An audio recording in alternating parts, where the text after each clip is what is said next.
A chill is creeping into South Korea's once red-hot housing market. Transactions have slowed to a standstill, even as house prices drop for a record seventh straight month.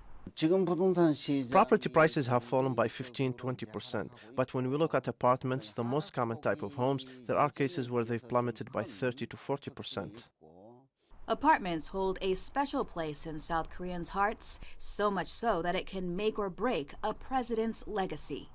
Moon Jae-in ended his term with an apology as housing prices in the Seoul area doubled on his watch. Dozens of rounds of price control regulations failed to prevent speculative buzz. The apartments you see behind me were the first to be built during a development boom of the 1970s, setting the scene for what is known as Gangnam today. Since then, real estate has been the most sought after investment to grow wealth for South Koreans. But now, that's being tested.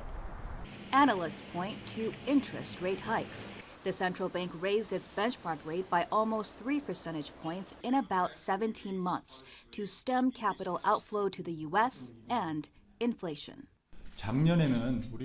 Last year, inflation in South Korea far exceeded 5%, so our top priority was stabilizing prices over economic growth or the real estate market.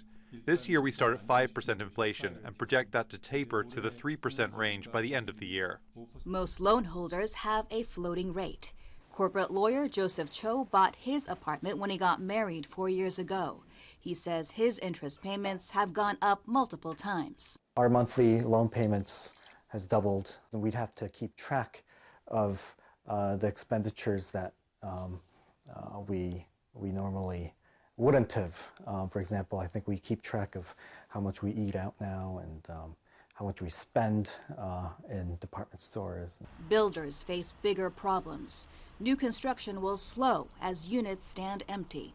Economists warn the gloom could spread to other areas, such as non-essential spending, an important contributor to Asia's fourth largest economy, which is already facing storm clouds ahead. Eunice, Al Jazeera, Seoul.